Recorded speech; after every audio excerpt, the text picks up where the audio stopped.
America, I have a problem. And maybe we all have a problem, or many of us do, and that's being out of shape, maybe a little overweight, and not having the body shape that you want. Well, we're here to try to do something about it. I'm on a mission personally, and I'm going to do it here with the objective of trying to help others as well on this mission of combining football history with conditioning and making a better, healthier America. It is Get in Shape the Football Way, and we have more about it coming up in just a moment. This is the Pigskin Daily History Dispatch, a podcast that covers the anniversaries of American football events throughout history. Your host, Darren Hayes, is podcasting from America's North Shore to bring you the memories of the gridiron, one day at a time. Hello, my football friends. This is Darren Hayes at pigskindispatch.com. Welcome once again to the Pig Pen, your portal to positive football history. And welcome to our new segment. It's called the Intro into Get in Shape the Football Way. And we're going to cover some inspiring items from football, conditioning drills and exercises and training regimens that have inspired others, including myself, to incorporate into my own training to try to get some weight loss and have better health, even at my age in my late 50s. And perhaps maybe that's something that you can do as well. But before we get into that, let's make sure that the information that you're about to hear is for educational purposes only and should not be interpreted as medical advice. Always consult a qualified healthcare professional before starting any new exercise program, and especially if you have an existing health condition. They can help you determine if this program is safe and appropriate for you and create a personalized plan to reach your fitness goals. And make sure that take that sound advice. I have done that myself to make sure that I'm staying safe before I do any of these things. And some I'm not even going to attempt because, as you'll see why. So conditioning in football goes back a long way. And what are some of the roots of these conditional drills and exercise programs in football? Where did it all start? So back in 2023, I spoke with Dr. Randall Balmer, author of the book Passion Plays. And here's what he said on some of the roots of football conditioning. Yeah, what happens, well, first of all, I focus on the four major team sports in North America. That would be baseball, football, hockey, and basketball. And all four of those sports really developed, for the most part, roughly from the middle of the 19th century to the middle of the 20th century. By that time, by the middle of the 20th century, those sports have more or less assumed their current form. But as these sports are developing in the 19th century, they develop against the background of the Industrial Revolution. And what's happening in America, North America more generally, is that men in particular are beginning to work outside the home and outside the farm. They're no longer engaging in subsistence living. They're beginning to work in factories, textile mills, and so forth. And many of them also in sedentary office jobs. So there's a great deal of concern in the Anglo-American world, that is both in North America as well as back in Britain, that men are becoming too sedentary. That is, they're becoming, they're not getting outside enough. They're not engaging in athletics. They're becoming weak and even sissified. And a number of religious leaders are noticing that, and they very cleverly, I think, try to combine religion, in this case Protestantism, with athleticism. And they come up with a movement that is known to historians as muscular Christianity. That is to say that we want to appeal to men to be athletic, to be virile, and also to be in the churches. Probably the best example of that institutionally would be the YMCA, the Young Men's Christian Association, to combine religion with recreation. Wow. So the YMCA is instrumental in bringing football along as a sport. Kind of interesting. Now let's go back to last year, 2023, when we had some thoughts that Timothy P. Brown of footballarchaeology.com had to say about the Y and early football. The YMCA had a school that is now Springfield College in Massachusetts. It was a school to train people to go out into the world and be YMCA directors. So, I mean, it was kind of like a seminary, or however you want to think about it. But, this is in the day when there weren't physical education majors anywhere, and if you wanted to become somebody who would go out and teach, physical fitness, and, you also, bought into some of the, the religious side of it, then the YMCA training school was the place to be. The YMCA and other organizations are beating the drum towards young guys getting active in sports, you say, Tim? Arguments for playing football and justifications for football was this thing called the muscular Christianity movement that came out of England. And so it's just kind of this belief in the mind and the body and the spirit, and that, football was a way to meld, that all three of them came together in football and provided good training for young men who needed to be hardy. That Springfield, Massachusetts YMCA school mentioned indeed was a catalyst for football innovation. We've had a couple experts tell us so far. Now, famous coach Amos Alonzo Stagg was a student and did a little bit of work there and some training towards his career at that YMCA in Springfield, right after playing on the gridiron at Yale for Walter Camp, the father of modern football. Now, Stagg worked with another famous sports pioneer and a training device for football. And Jennifer Taylor Hall writes about it and told us about it back in 2022 from her book, Amos Alonzo Stagg, Football's Man in Motion. Here's what Jennifer had to say. They were actually students, and Mr. Stagg was a student coach at the YMCA International School, which is now known as Springfield College in Massachusetts. But they were there in the 1880s, late 1880s, and the president of the school, or superintendent he was called, needed an activity to keep the football players occupied in the wintertime, to keep them well conditioned, but also keep them out of trouble. And so you can imagine the cold in Massachusetts, and so he told James Naismith to come up with a game, an activity to keep the boys busy and in good condition. And so that's how the game of basketball was born. Naismith had 2 weeks to come up with something.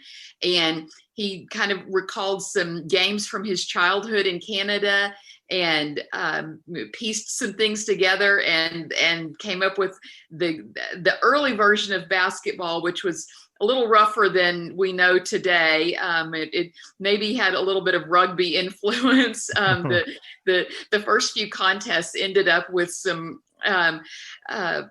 blood, and I don't know that bones were broken, but there were a lot of bruises, let's say.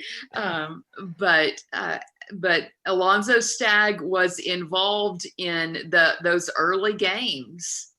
For example, then it's no accident that basketball was invented by a Presbyterian minister at the YMCA training school in Springfield, Massachusetts, which is today, of course, Springfield College. And he was charged actually by his instructor with inventing a game that would occupy young men between the baseball season and the football season. Fascinating. Basketball was originated to help train players for baseball and for football, and then turned into a major sport all its own. Now, let's refocus, though, back into football training through this early game. There were many instances in the 19th and early 20th century of teams getting ready and conditioning to play football. But one of them is really interesting, and it comes from a book called Coach Yost, Michigan's Tradition Maker, written by Dr. John Behee. And Dr. John Behee sat down with me back in 2021 to talk about Coach Yost in this training event that happened early in his career. He liked that idea of having early season training. he'd experienced that in his second year at West Virginia as a player, and so he wanted to do that again. Michigan had already been doing that. They'd done it a couple of years before Yost got there, and they went over on not Lake Michigan, to the other side, Lake Huron, and they had a campground over there, and they go, and the water was ice cold, and the part of these guys would go through drills, but they would. It was very, it was physically important to get ready for the season, but it was mentally important too, and nobody shied away from it. And so they would jump in that darn water at the end of their drills and then run back to the cabin to try to keep them freezing to death. And the Michigan coaches liked that, and their athletic trainer liked that. He was a track coach also, Keen Fitzpatrick. He thought that just built a strong inner will. Toughness. You're doing something nobody else has done. Yeah, you're not ordinary. You're above. You're outstanding. So anyway, they did physical training, early season, cold swim, dips, nutrition. Training, conditioning, and nutrition, as Dr. Behee said, were the early staples of getting young men ready to play football in a lengthy, combative, strenuous season. Now, we're going to talk about more of this in some upcoming episodes of this series on football conditioning, but this episode is by nowhere done. This is the end of the first segment, and we're going to go on to talk about some other great items that are coming up. And we want to thank Jennifer Taylor Hall and Dr. John Behee, Dr. Randall Balmer, and Timothy P. Brown for giving us such great insight from these previous talks that we had them on our shows. You can go back and catch their full episodes on Pigskin Dispatch podcast and on pigskindispatch.com. You can find some great items about them too. But coming up, we have coaches David Hashemi, strength and conditioning coach, and Coach John Davis, who's got a lot of expertise being a coach, a trainer, and an executive in football. And we're going to talk about some drills, a couple drills, one that I'm going to try to do and incorporate. I've been doing in my exercise program, and one that is illegal in football in many cases. Coming up right after this.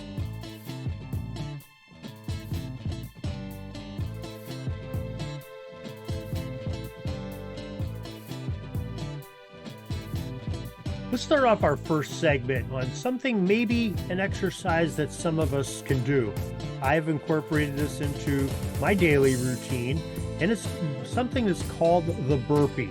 The burpee is a unique full body exercise and often referred to as the up-down. So it combines a squat thrust with an additional standing jump between repetitions. And what's fascinating is that while it's primarily anaerobic and performed individually, it can transition into an aerobic exercise when strung together with rapid succession over longer durations. Contrary to the quirky theory many of us might have, including myself, the origin of the burpee is not related to a body function. It's a fascinating story that's quite different from what we might expect. The burpee exercise, developed by Royal Hudson Burpee Sr., a U.S. physiologist that has its roots in 1939. Burpee, who earned his PhD in applied physiology from the Teachers College of Columbia University in 1940, developed it as part of his doctoral thesis. This simple yet challenging exercise is a quick and easy fitness test to assess agility and coordination. As a side note, it turns out the Belch story at dictionary.com states, quote, "The first records of the word burp come around the year 1930. It's an Americanism that is meant to imitate the sound a person makes when they burp," end quote. So if true, could we connect Mr. Burpee and his exercise to the slang term burp? Maybe, but let's hear what an expert has to say. My name is David Hashemi. I'm a certified strength conditioning coach. I'm the director of sports performance currently at Southern Connecticut State University in New Haven, Connecticut. We use them at Southern to elevate the heart rate. So before any type of workout, there's a systematic way that we warm the body up in different phases. So whether, especially with football, but any of our other athletes too, we start with small muscle activation. So minor movements to wake up the small muscles around the hips, the shoulder, the abdomen, just to get the core of the body starting to move and, get the blood pumping to those small blood vessels. Then from there, we work on dynamic movements. Dynamic movements will open up the large muscle groups to be ready for strength and powerful activity. And then there's a ballistic type of warm-up, which I consider a burpee to be a ballistic type of warm-up, where the sole purpose is to elevate the heart rate and really get a high volume of blood pumping to the extremities of the body. We typically do either a squat jump or a burpee or something like that directly before I transition them into the weight training, because it will help us reach sub-maximal heart rate as quick as possible. A lot of coaches use it as a punishment. The old school coaches will, 10 burpees or 10 up downs. Well, no, I actually see it as a purpose, as a way to get the body ready for strenuous activity. Yeah, the burpee is something that I've tried and I've implied into my own regimen of exercise. Like I told you, I had about 2 months of going on Nutrisystem where I pretty much diet only. We did some walking, did some treadmill walking during the winter months, and I lost 17 pounds and I still had a ways to go.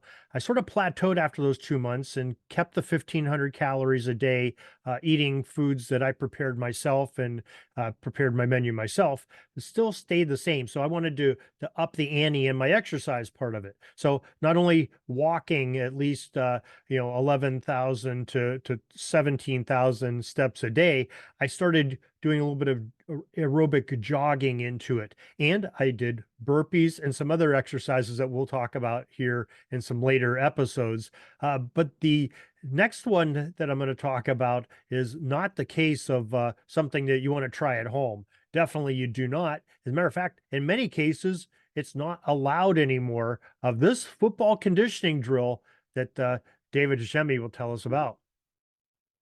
So Oklahoma drills are as old as the game itself. There's a lot of language out there, a lot of talk out there that, now with concussions and is the drill really practical for practice purposes? It is still very commonly used at the college level. Not so sure so much at the professional level, but at the high school, obviously, and college level, it's still heavily used. As long as the guys on the line of scrimmage, the offensive defensive linemen, are being taught to engage and disengage properly, and the running back being taught to use the block properly, it really should end up being a one-on-one tackle drill in a practical sense, right? Linebacker reads the block, peels off the block, comes and scrapes and tries to make a tackle. Running back is reading the hip of the offensive lineman. If he does a good job sealing off the block and make a quick cut, then he can get into the end zone and win the drill. It is definitely the most practical live drill that is still done today. I remember doing drills where it was just, open field tackle, running to the guy as hard as you can, right?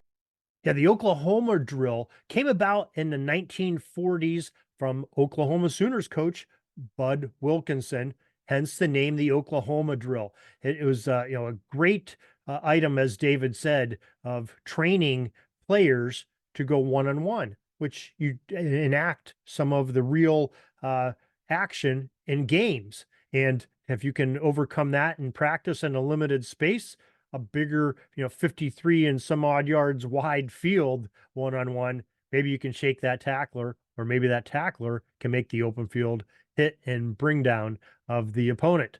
So that is our show for today. We really thank you for joining us of football and fitness, and hopefully it inspired you. Hopefully it educated you a little bit. I know it's inspired me and it's helping me, but like we said, consult a medical professional before you try any of these events or exercises, and make sure that you are adequately physically fit to do some of those, because football players are well-tuned athletes. People like myself are not, and probably many of you share the same couch potatoism that I have. But I want to get there, and I want to be healthier than I am now.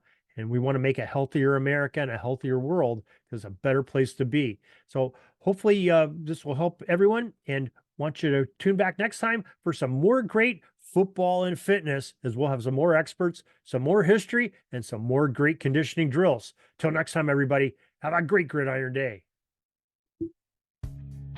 That's all the football history we have today, folks. Join us back tomorrow for more of your football history. We invite you to check out our website, pigskindispatch.com, not only to see the daily football history, but to experience positive football with our many articles on the good people of the game, as well as our own football comic strip, Cleat Marks Comics.